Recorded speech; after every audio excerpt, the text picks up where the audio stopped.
comment bien utiliser son argent, car l'argent n'est pas qu'une simple somme sur votre compte bancaire.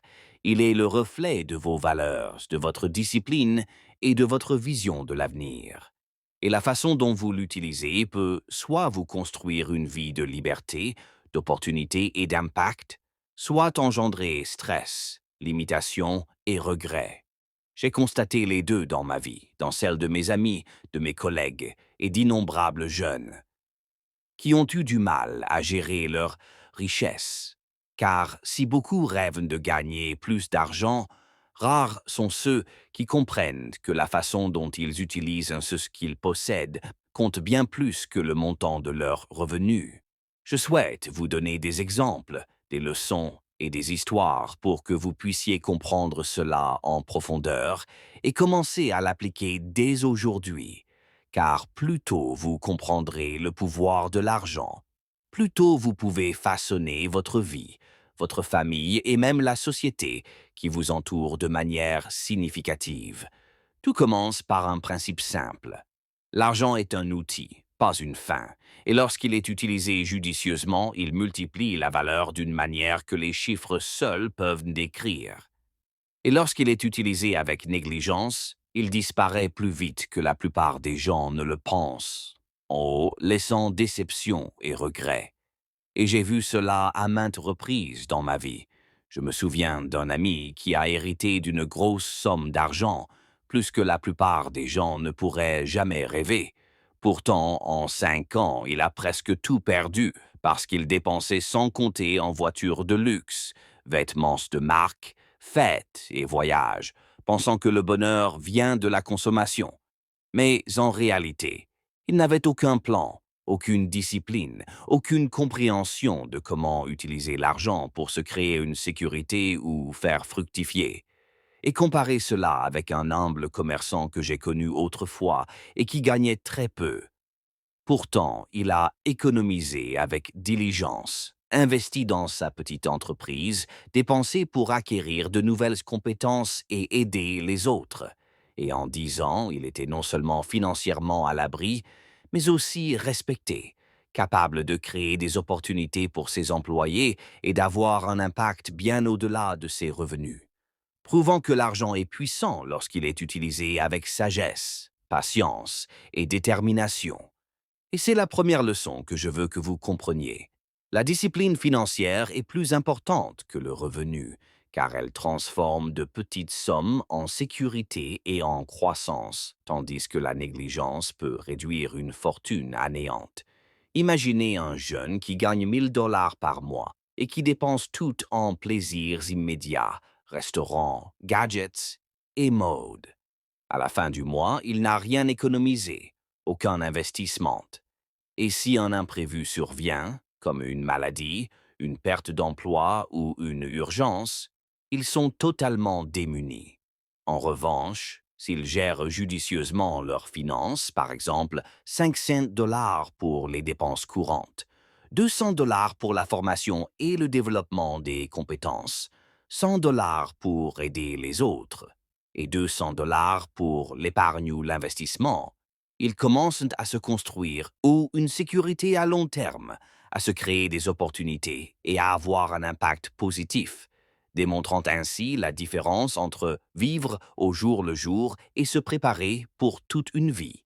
Et je tiens à souligner que investir dans la formation et le développement personnel n'est jamais vain, qu'il s'agisse de livres, de cours, d'ateliers ou d'expériences comme voyager, rencontrer de nouvelles personnes et acquérir de nouvelles compétences.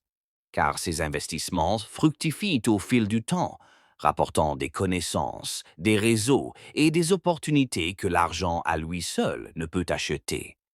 Et personnellement, j'ai dépensé chaque dollar supplémentaire que je pouvais gagner à mes débuts pour acheter des ordinateurs, payer l'accès à Internet, louer de petits bureaux et participer à des ateliers pour améliorer mes compétences en gestion et en affaires. Et ces choix ont eu des répercussions bien plus importantes que je ne l'avais imaginé. Ils m'ont appris que investir judicieusement en soi-même est le fondement d'une bonne gestion financière. Et cela rejoint le principe du don, car utiliser son argent pour aider les autres n'est pas de la charité superficielle. C'est de créer de la bienveillance, construire des réseaux et amplifier son impact au-delà de soi-même. J'ai vu d'innombrables exemples, notamment des amis qui ont investi dans l'aide aux jeunes entrepreneurs en offrant des bourses d'études ou en finançant des initiatives sociales. Et en retour, ils ont bâti la confiance, la loyauté et des relations qui ont créé des opportunités bien au-delà de l'argent dépensé, démontrant ainsi que la générosité est une composante essentielle de la sagesse financière. Et je souhaite également que vous compreniez que votre utilisation de l'argent reflète vos valeurs. Car vous pouvez gagner des millions, mais si vous dépensez sans compter pour des symboles de statut social ou des plaisirs éphémères, vous risquez de perdre bien plus que de l'argent. Vous risquez de perdre la confiance, la liberté et la capacité d'avoir un impact durable. Tandis que ceux qui investissent, épargnent et donnent judicieusement en multipliant la valeur de chaque dollar, transformant l'argent en un outil de croissance, de sécurité et d'influence. Un exemple concret me vient d'un étudiant que je connaissais qui a passé 3 ans à apprendre à coder tout en économisant chaque dollar supplémentaire au lieu d'acheter des articles de luxe. Il a investi dans des cours en ligne, des livres et de petits outils pour développer ses compétences professionnelles. Et dès la 5e année, il a lancé une société de logiciels qui a généré des profits, créé des emplois et lui a permis d'investir dans la communauté, démontrant ainsi que la patience, la discipline et une bonne gestion des ressources sont le secret pour faire fructifier son patrimoine. Et cela s'applique non seulement à l'argent, mais aussi aux connaissances, aux relations et au développement personnel, car les habitudes financières reflètent les habitudes de vie. Et je veux que vous compreniez l'importance d'établir un budget, car beaucoup de gens dépensent sans contrôle, pensant qu'il leur restera quelque chose à la fin du mois. Mais en réalité, sans suivi, l'argent disparaît et les petites sommes gaspillées se transforment en pertes importantes, alors qu'un budget rigoureux vous permet de voir où va votre argent, distinguer les envies des besoins, privilégier l'épargne et les investissements et construisez progressivement votre sécurité financière. Et même les petites sommes comptent car épargner seulement 100 dollars par mois pendant 10 ans judicieusement investis permet de se constituer un patrimoine important grâce aux intérêts composés. Ce même principe s'applique à l'apprentissage et aux relations. Cela montre que la constance et la discipline sont bien plus importantes que les sommes initiales.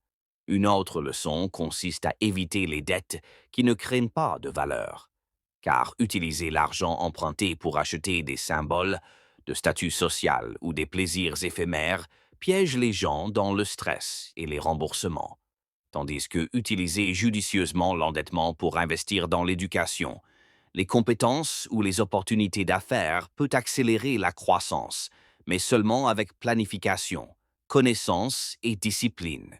J'ai vu de nombreux jeunes entrepreneurs en difficulté parce qu'ils ont acheté des voitures de luxe ou des gadgets à crédit, pensant que c'était un signe de réussite.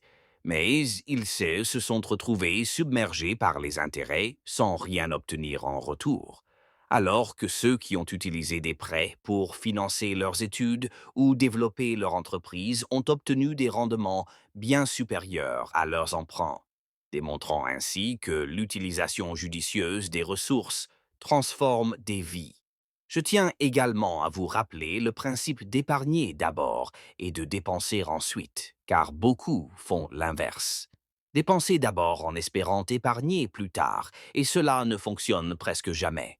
Automatiser l'épargne, même de petites sommes, renforce la résilience et vous permet de saisir les opportunités, de faire face aux imprévus et d'investir dans la croissance.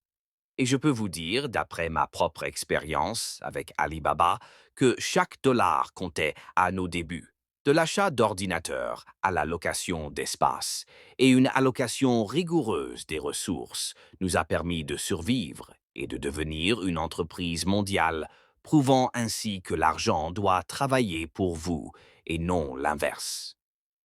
Investir judicieusement dans les entreprises, les actifs, l'éducation et les opportunités crée des cycles de croissance qui multiplient en la richesse et l'impact.